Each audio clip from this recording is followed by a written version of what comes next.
बातमी आहे मराठा आरक्षणासंदर्भात जरांगे, महाजन आणि भुमरे यांच्यात चर्चा झालेली आहे। मराठा आंदोलक मनोज जरांगे, मंत्री गिरीश महाजन आणि भुमरे यांच्यामध्ये चर्चा झाली आहे। राज्य सरकार शांत बसलेलं नाही अशी माहिती जरांगेंना गिरीश महाजनांनी दिलेली आहे। सरकारने मागितलेला वेळ आम्ही दिलेला असं जरांगे म्हणतात। दरम्यान ही चर्चा अजूनही सुरू आहे।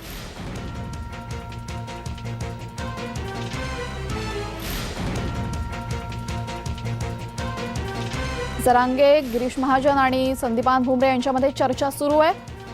आपण पुन्हा एकदा चर्चा नक्की काय होते हे बघणार आहोत।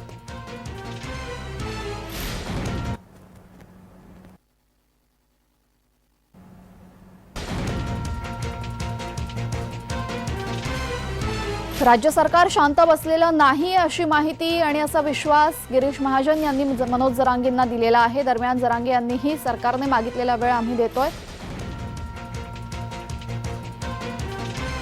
आता जमीन मिळाली इथं भाऊ म्हणल्यावर तिथं देणार तुम्ही आम्हाला, बरोबर। नोंदी मिळाल्यात म्हणल्याच्या नंतर धक्का लागतच नाही। ऑलरेडीच आम्ही तिथे हा आम्हाला नोंदी नाहीत आणि मग घेतात, मग ठीक आहे आमच्या नोंदीत मिळाले हो, लागतच नाही ना। आम्ही तिथंच कसा धक्का लागणार, आम्ही ओबीसी कसा ओबीसी धक्का लागेल आणि हे तुम्ही सिद्ध केलंय आता।